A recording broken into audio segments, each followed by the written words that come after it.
Hello everyone! Samahan niyo ako sa mini vlog ko for today's video. Ano na? Bomba na! Naglalakad nga kami ngayon papuntang palaruan mga be. Nandito nga kami sa SM Sangandahan kaya yes, dito kami maglalaro sa SM. Sanggol pa lang ang kasama namin at wala kaming kasamang bata be. Pero sige lang be. At dahil nga wala kaming kasamang bata mga be, kami na lang ang maglalaro. Hala!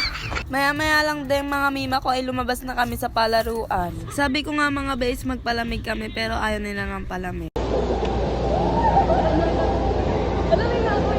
At dahil nga ayaw nilang palamig be, ayan, nag-ice cream kami be.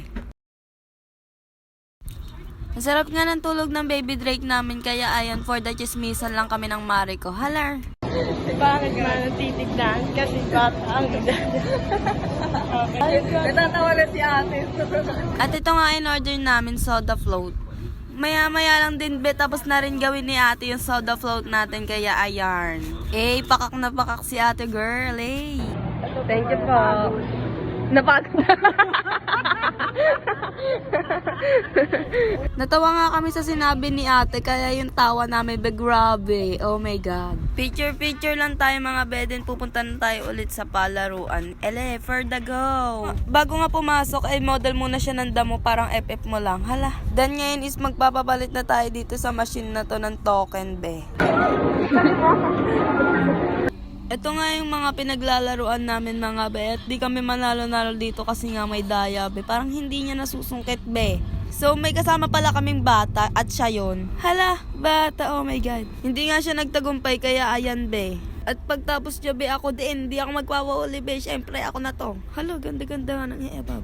Hindi nga rin ako nanalo dito kahit isang pirasong candy lang be. At hindi na rin ako umasa mga be kasi alam niyo naman. At maya-maya lang nagpapalit-ulit si Wengay kasi binabitin siya sa paglalaro niya. Na hindi man lang manalo-manalo ng kahit isang beses lang. Kung makikita niyo 5 piso isang token, then pag 20 is 5 pirasong token. At dito na nga kami sa part na maghahanap kami ng paglalaroan namin kung kanino kami magpapatalo sa claw machine na to. At bandang huli be, hindi siya naglaro sa claw machine na yan. Naglaro siya be yun sa mga fish. Hindi ko alam kung ano yun. And hindi ko rin na-videoan yung paglaro niya ng fish na yon. Ito tayo punta.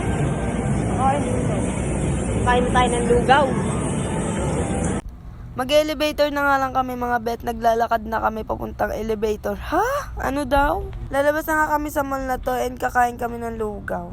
Then naisip namin mag-elevator na lang. Nakasakay na nga kami dito sa loob. Then bababa na kami para kumain ng lugaw. Kaya ano na, bomba na. Ewan ko nga bakit gusto namin ng lugaw kahit ang init-init na ng panahon. Maya-maya lang ay tumingin kami dito sa Red Ribbon. May titignan daw si Wengyay. Para sa mama ng ex niya. Hala, tumingin lang kami be, pero hindi kami bumili. Dito na nga kami be, palabas na kami. Pupunta na kami sa kainan ng lugaw. Mabilis lang kami kasi malapit lang yun. Dito na nga kami sa Sangandahan sa labas be. Then papunta na kami sa Aquarius kasi doon tayo kakain. I mean tabi lang ng Aquarius. Kung makikita niyo lang yung sikat ng araw be, sobrang init. Sana nadaman niyo lang. Pero wag kayo be, init ng pagmamahal ko yan. Hala, walang ganon. Then, nandito na nga kami, Ben. Nakaupo na kami. Umorder lang kami para makakain na kami. Kaya, ano na, bomba na. Tapos na nga kami kumain mga be, and pauwi na kami. Kaya hanggang dito na lang mga be. Follow, like, and share my vlog. Thank you for watching. Mwah!